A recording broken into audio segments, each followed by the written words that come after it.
Namaskar. A warm welcome to World News and Indian Perspective on All India Radio. This is Vaibhav Jyotsna Srivastav, and with me is Nishit Kumar, bringing glimpses of major developments of the day from across the globe. Over the next half an hour, we shall bring you the latest from the world of politics, economy, sports, entertainment, and more. As the world fights the COVID-19 pandemic, we begin with a message of caution to stay safe and protected by following these 3 simple steps. Wear a face mask, maintain social distancing, and focus on hand and face hygiene. The headlines. India launches second phase of COVID-19 vaccination drive to cover senior citizens and people above 45 years with comorbidities. Prime Minister Narendra Modi gets vaccinated at AIIMS, New Delhi, appeals people to come forward for vaccination to make the country coronavirus-free. Iran refuses to join the informal talks with EU and US over the nuclear deal. Former French President Nicolas Sarkozy convicted of corruption. India's Power Ministry denies any data breach in an attempt made by Chinese hackers to target power grid system of the country. Nomadland and Borat's subsequent movie film emerge as the big winners at the 78th edition of the Golden Globe Awards.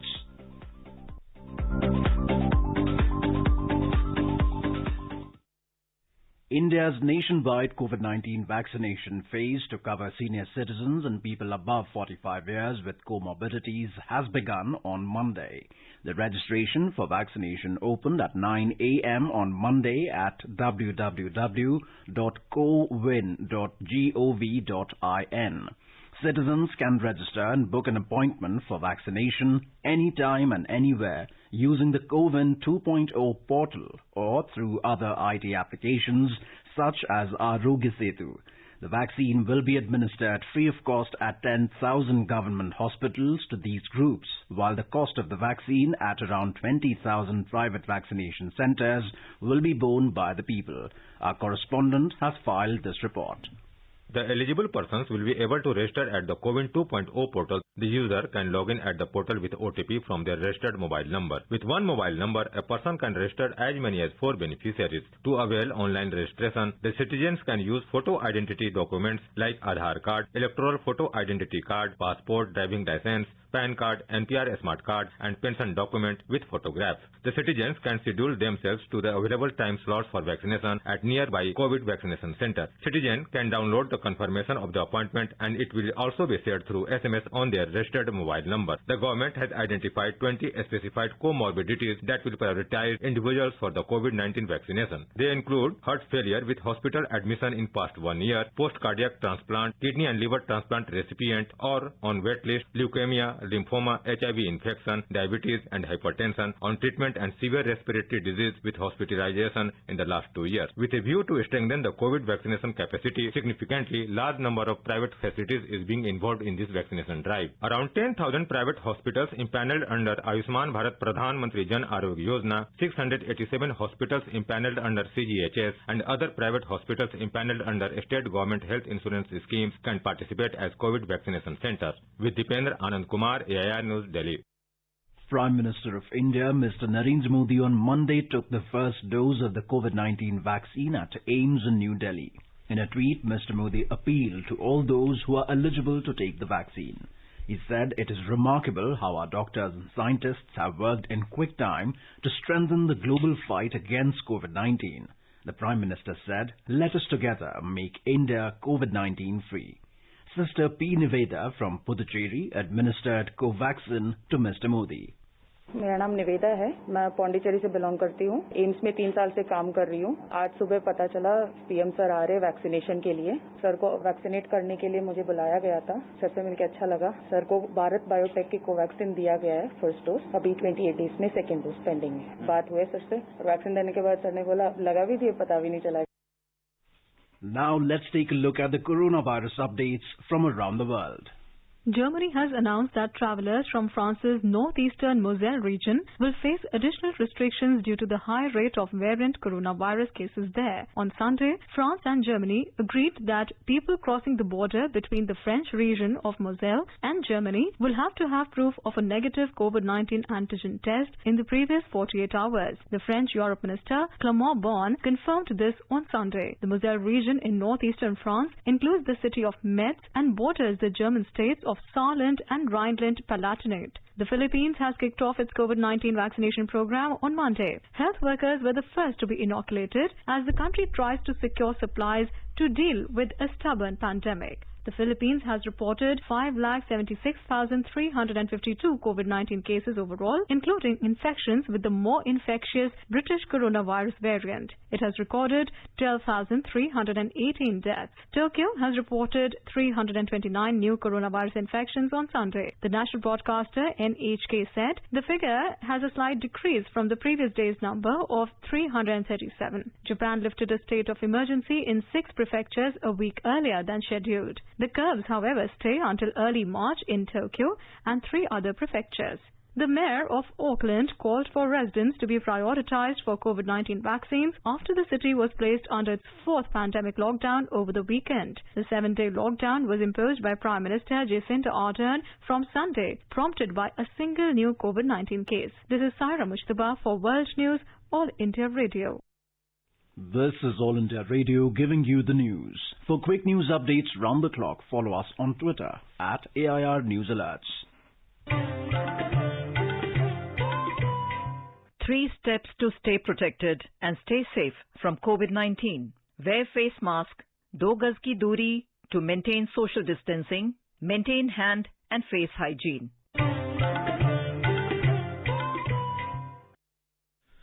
The India-Australia bilateral relationship has evolved into a strategic partnership in recent years. The two nations have much in common, underpinned by shared values of pluralistic democracies, Commonwealth traditions, expanding economic engagement and increasing high-level interaction. In today's Hotspot section, we are in conversation with the Australian High Commissioner to India, Mr. Barry O'Farrell. In an exclusive interview with All India Radio, High Commissioner O'Farrell shares insights into the gamut of issues on India-Australia bilateral relations. Mr. O'Farrell reaffirms Australia's support to India's candidature as a permanent member of the UN Security Council. He also speaks about India's leadership role in the region. Welcome to the show, sir. Thank you very much. Listeners, first I would like to introduce you to the Honourable High Commissioner, sir. Mr. Barry O'Farrell was appointed as Australia's High Commissioner to India on 18 February 2020. He served in the Parliament of New South Wales from 1995 to 2015, including as the state's 43rd Premier between 2011 and 2014. As a Premier, Mr. O'Farrell initiated and led annual trade missions to India to promote economic, cultural and social links between New South Wales and the states of India. Welcome to the show again, sir. Looking forward to it. High Commissioner, Australia-India relations have a deep historical connect. We saw from 1788 onwards when the European settlements came to Australia, and way back in 1941, even before our independence, the first trade office was set up in Sydney. How does it speak about the ties between the two countries? Well, it reflects the deep and broad nature of the relationship. Economics underpins the relationship, but it's also, as you've said, a relationship that's underpinned by shared values. And what we're seeing, particularly over the past couple of years, particularly this last year, is geostrategic forces pushing us closer together. You're seeing both of us exploring economic and trade opportunities. And for Australia, we've seen over the last decade or so an increasing rise in the size of the Indian diaspora in Australia. So it's a rich, deep, a broad relationship which in my view will only get stronger, particularly because of the impact of the diaspora as we move forward. Talking about the relationship, we have seen how it has evolved over the years from perspective of a bilateral strategic partnership to a comprehensive strategic partnership. We saw last year the two premiers held their first virtual summit, and that too in June when the COVID was at at its peak. It really speaks volumes about the strength of the relationship between the two countries and how the two premiers look up to each other for a wiser counsel, to say so. So, in terms of the strategic partnership, what are the dimensions which are looking forward to?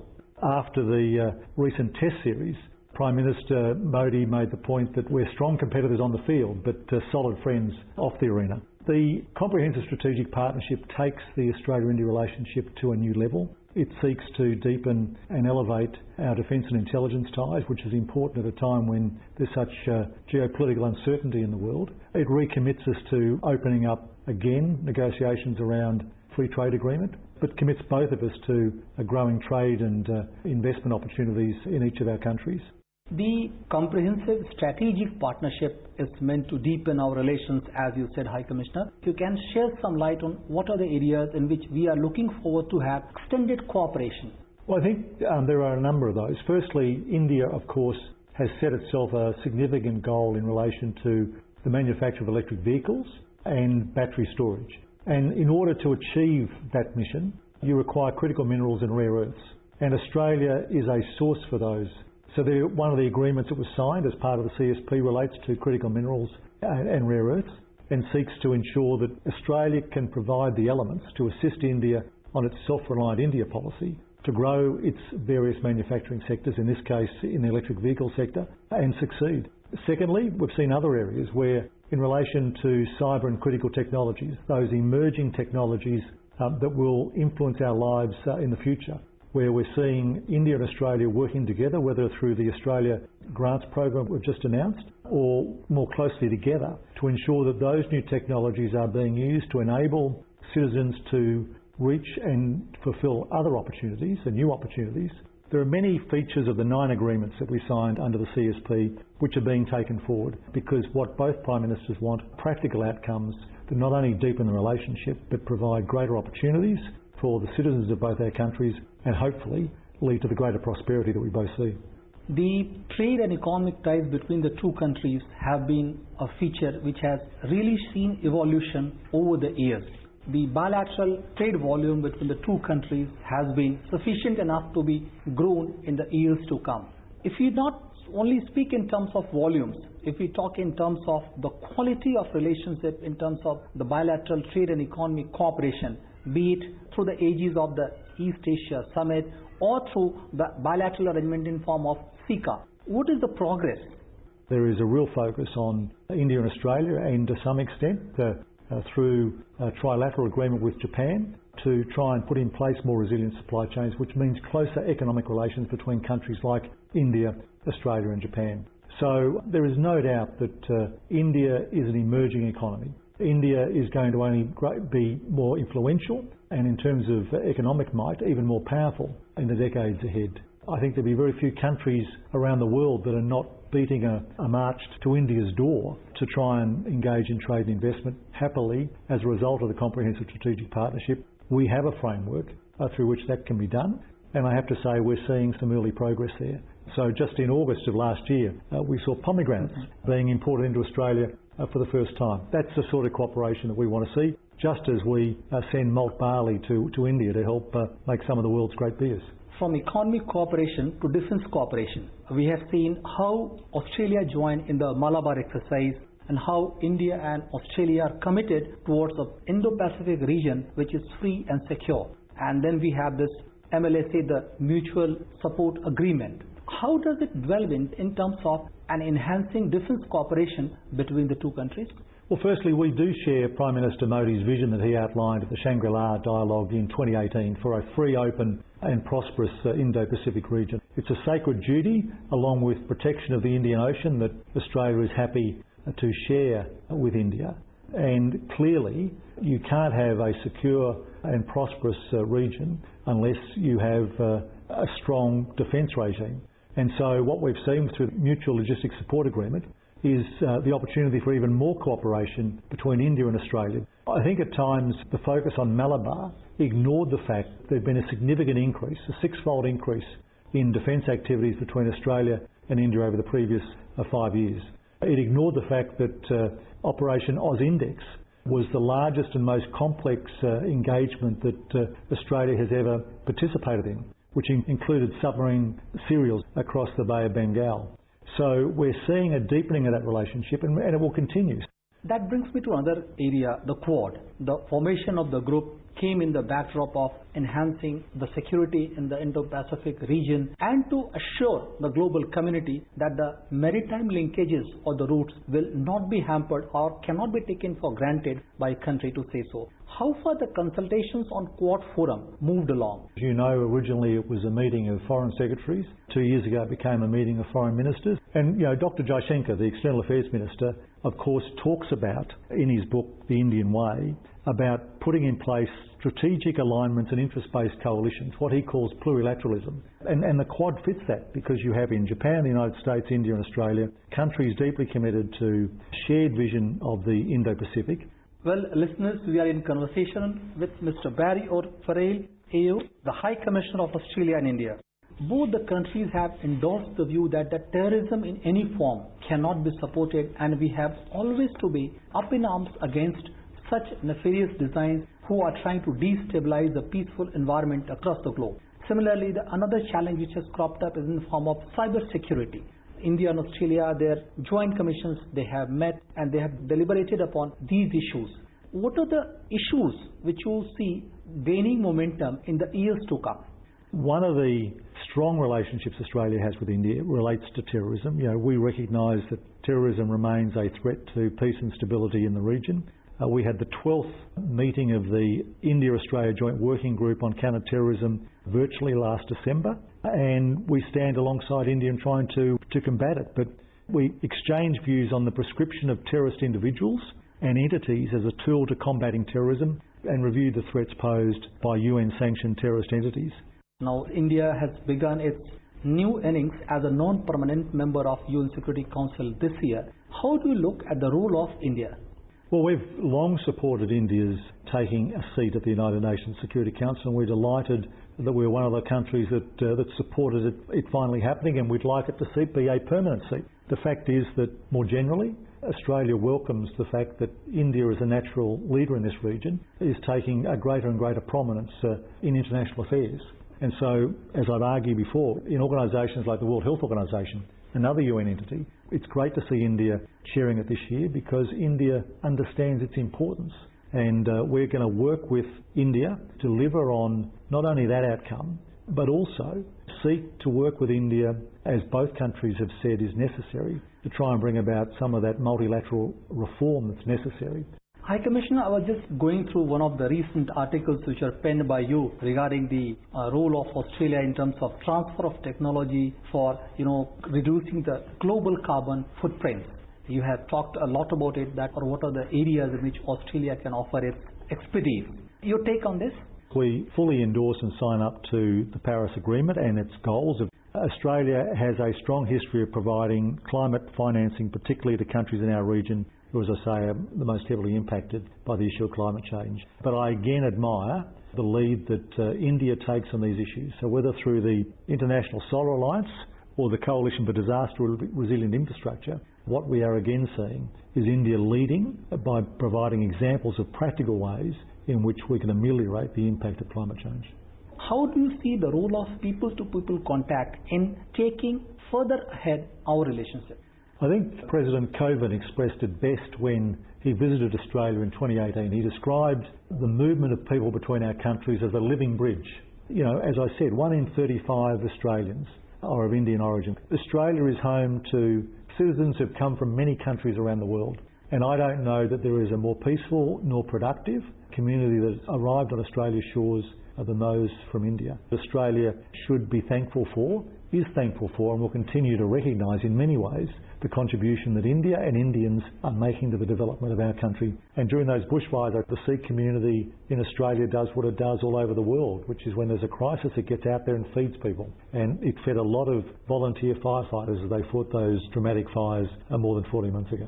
High Commissioner, in the recent past, we have come across the news and the developments related to the media world. A lot of stories have been going around in the media space in which the initiative taken by the Australian government has been welcomed to take the tech giants hands-on as far as the casting rights of the companies, to say so, is concerned. What's your take on that?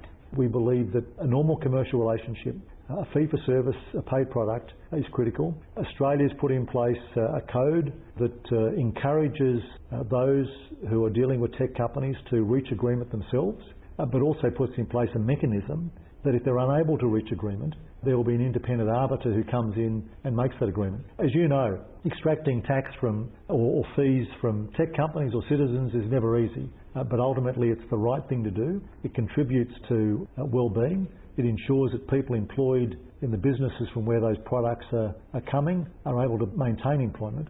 Last but not the least, High Commissioner, what fascinates you most about India? Two things actually. Firstly, just the incredible diversity that exists in this country. It is a country that from south to north, from east to west, is full of differences. Languages, cultures, practices, but as I always say, the first miracle of India is that it remains one country, and as we know, hundreds of years ago it was an even bigger country. And in fact, it gives me heart that the 4 Ds that I use to describe the India-Australia relationship, democracy, defence, diaspora and doorstay, that someone once said to me that India could only exist as one country because of democracy, because democracy allows diversity, democracy allows disparate voices. So the first thing that fascinates me is just the simple diversity that I find in this country. The second thing, of course, is that, like Australia, you're a federation, and that continues to intrigue me. Well, listeners, we are in conversation with Mr. Barry O'Farrell, AU, the High Commissioner of Australia and India. Thanks a lot, High Commissioner, sir. It has been a pleasure talking to you, and thanks for sparing your valuable time. Thanks a lot, sir. Thank you for the opportunity.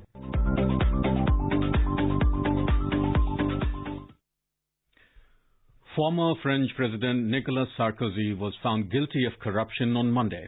Mr. Sarkozy was indicted for trying to bribe a judge and of influence peddling. A French court sentenced him to 3 years in jail with 2 years suspended. Mr. Sarkozy, who was the president of France between 2007 and 2012, had denied any wrongdoing, according to reports. A report released by a United States-based company revealed that a Chinese government-linked group of hackers targeted India's critical power grid system through malware. This had raised suspicion that last year's massive power outage in Mumbai was a result of the online intrusion. On October 12, a grid failure in Mumbai resulted in massive power outages, stopping trains on tracks, hampering those working from home amidst the COVID-19 pandemic, and hitting the stuttering economic activity hard. Recorded Future, a Massachusetts-based company which studies the use of the internet by state actors, in its recent report details the campaign conducted by a China-linked threat activity group, Radico, targeting the Indian power sector. The activity was identified through a combination of large-scale automated network traffic analytics and expert analysis. In response to the allegations, Chinese Foreign Ministry spokesman Wang Wenbin on Monday rejected the criticism about China's involvement in the hacking of India's power grid. He termed the report as irresponsible, ill-intentioned, and said one cannot make wanton guesses without proof. Reacting to the report, the Union Power Ministry in a statement said that an email dated February 12, 2021 was received about the threat posed by Red Echo Group based in China through a malware called Shadowpad. Among the actions taken, the minister said, was blocking of all IPs and domains listed in the mail and cleaning by antivirus of all systems and control centers. It further says, no loss of data due to these incidents was detected, adding that prompt actions were being taken. Foreign Correspondents Club of China, FCCC, said in its annual report on Monday working conditions for journalists continue to decline in China in 2020, with the government harassing, intimidating and expelling reporters from the country using all arms of state power. The club interviewed as many as 150 of 220 correspondent members, representing news organizations from 30 countries and regions for the purpose of the report. Titled Trace, Expel, Reporting on China Amid a Pandemic, the report said that for the third consecutive year, not a single correspondent said working conditions had improved. The report said Beijing expelled the largest number of foreign journalists since the aftermath of the Tiananmen Square massacre in 1989. At least 18 foreign journalists from the New York Times, the Wall Street Journal, and the Washington Post were expelled in 2020. China, the report added, used the pandemic to control journalists. New surveillance systems and strict controls on movement implemented for public health reasons were used to limit foreign journalists. Iran has categorically refused the European Union's offer for an informal meeting involving the US on the 2015 nuclear deal. According to reports, Iran has said the time is not suitable as Washington has failed to lift sanctions. In a statement, the spokesman of Iran's foreign ministry said that the decision is in consideration of the recent positions and actions of the United States and the 3 European countries. The European Union had earlier in February proposed the informal meeting involving all parties of the Vienna deal. US President Joe Biden had accepted the proposal. The White House has expressed disappointment over Iran's comments and its refusal for the meeting. This is All India Radio giving you the world news. Global toy industry 7 lakh crore रुपए से भी अधिक की है. Team up for toys. The Government of India is organizing India's first ever, the India Toy Fair. Indian local toy manufacturers march forward for Atmanirbhar Bharat. It's time to get vocal for your remarkable local.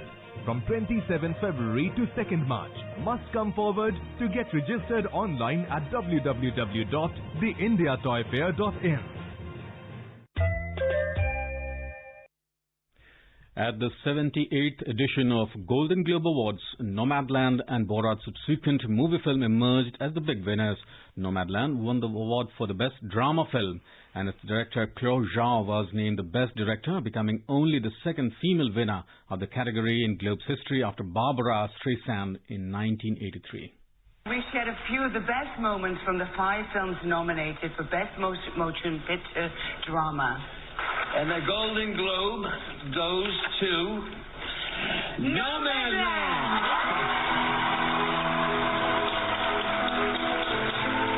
Oh my God.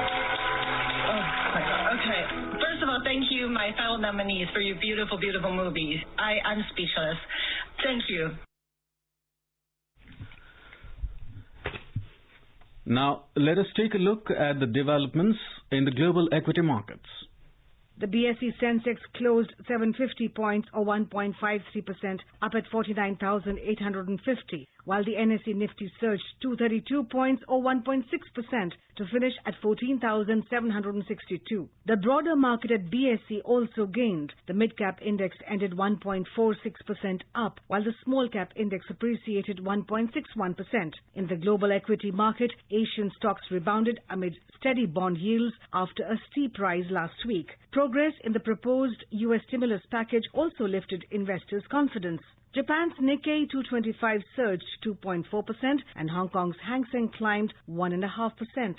China's Shanghai Composite Index gained 1.2% and Singapore's Straits Times added 0.8%. Trade did not take place in South Korea's Kospi. Lalema Aneja Dang for World News, All India Radio. And now moving on to sports. In hockey, India will face off against Germany in the second match of the European Tour Series on Tuesday.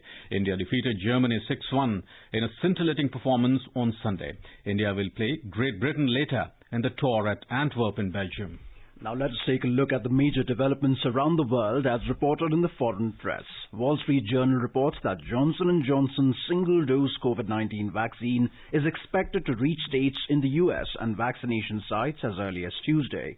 The Washington Post writes that Trump has ruled out third party as he moves to firm up control of GOP. A quick look at the headlines once again. India launches second phase of COVID-19 vaccination drive to cover senior citizens and people above 45 years with comorbidities.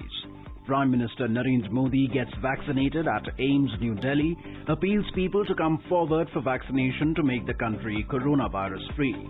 Iran refuses to join the informal talks with EU and US over the nuclear deal. Former French President Nicolas Sarkozy convicted of corruption. India's power ministry denies any data breach in an attempt made by Chinese hackers to target power grid system of the country. Nomadland and Borat's subsequent movie film emerged as the big winners of 78th edition of the Golden Globe Awards. India is celebrating the 151st birth anniversary of Mahatma Gandhi. Before we end, let us listen to his favorite bhajan, Vaishnav Jan, by artists from Bhutan.